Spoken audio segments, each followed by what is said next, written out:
আসসালামু আলাইকুম। আজকে সর্বশেষ সংবাদ জানাবো আমি নুসরাত। প্রথমেই জানিয়ে দেব সংবাদ শিরোনাম।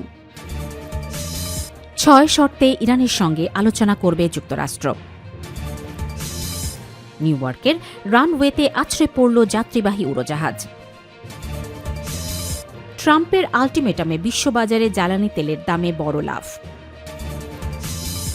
ইরান যুদ্ধের সমাপ্তি নিয়ে ট্রাম্পের সামনে 4 ঝুঁকিপূর্ণ বিকল্প। সর্বশেষ জানাবো বিদ্যুৎ বিপর্যয় কাটিয়ে যুক্তরাষ্ট্রের সম্ভাব্য হামলা মোকাবেলার ঘোষণা দিল কিউবা। শিরোনাম শুনলেন, এবারে বিস্তারিত।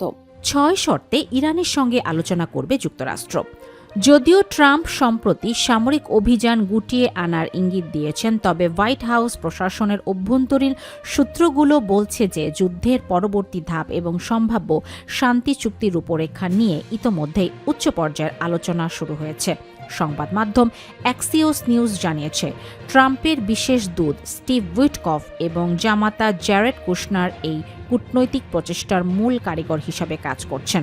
ইরান যুদ্ধের সম্ভাব্য শান্তি আলোচনার রূপরেখা চূড়ান্ত করছে ট্রাম্পের প্রতিনিধি দল।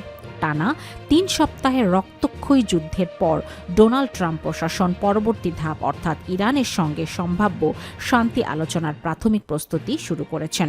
মার্কিন প্রশাসনের একজন কর্মকর্তা এবং সংশ্লিষ্ট একটি সূত্রের বরাত দিয়ে অ্যাক্সিওস জানিয়েছে, শুক্রবার 20 মার্চ প্রেসিডেন্ট ট্রাম্প যুদ্ধ গুটিয়ে আনার ইঙ্গিত দিলেও মার্কিন কর্মকর্তাদের ধারণা আরও অন্তত 2 থেকে 3 সপ্তাহ লড়াই চলতে পারে।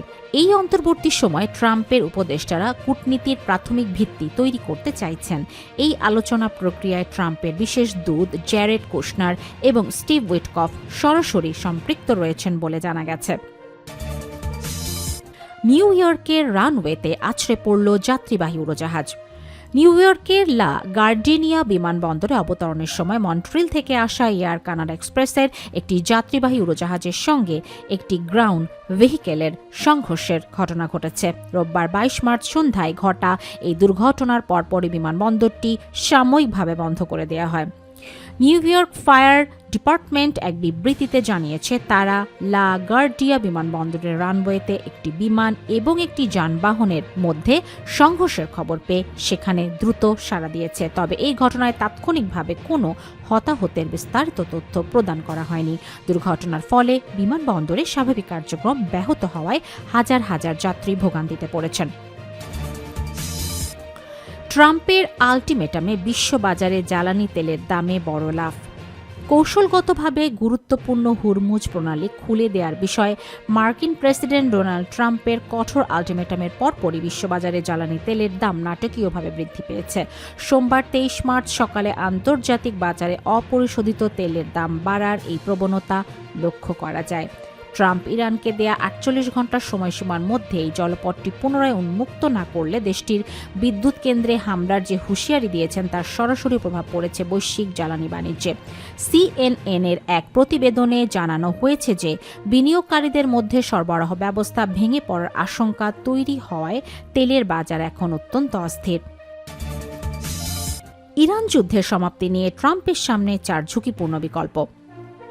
ডোনাল্ড ট্রাম্পের ইরান নীতি বর্তমানে এক চরম অনিশ্চয়তার মধ্য দিয়ে যাচ্ছে, যাকে ব্রিটিশ সাময়িকী দ্য ইকোনমিস্ট অনেকটা ফ্লোরিডার অস্থির আবহাওয়ার সঙ্গে তুলনা করেছে। শুক্রবার 20 মার্চ ট্রাম্প দ্রুত যুদ্ধ শেষ হওয়ার ইঙ্গিত দিয়ে সামরিক লক্ষ্য অর্জনের দাবি করলেও মাত্র একদিন পরই তিনি হুরমুজ প্রণালী খুলে দিতে ইরানকে 48 ঘন্টার আল্টিমেটাম দেন। অন্যথায় ইরানের বিদ্যুৎ কেন্দ্রে হামলার হুঁশিয়ারি দিয়েছেন তিনি। বিদ্যুৎ বিপর্যয় কাটিয়ে যুক্তরাষ্ট্রের সম্ভাব্য হামলা মোকাবেলায় ঘোষণা দিল কিউবা। যুক্তরাষ্ট্রের কঠোর তেল অবরোধের মুখে দেশজুড়ে বারবার বিদ্যুৎ বিভ্রাটের শিকার হওয়া কিউবা ঘোষণা করেছে যে তারা ওয়াশিংটনের যে কোনো ধরনের সামরিক আগ্রাসন মোকাবেলা করতে প্রস্তুত। রোববার 22 মার্চ কিউবার উপপররাষ্ট্রমন্ত্রী Carlos Fernandez de Cossio NBC নিউজের মিট দ্য প্রেস অনুষ্ঠানে দেয়া এক সাক্ষাৎকারে মন্তব্য করেন।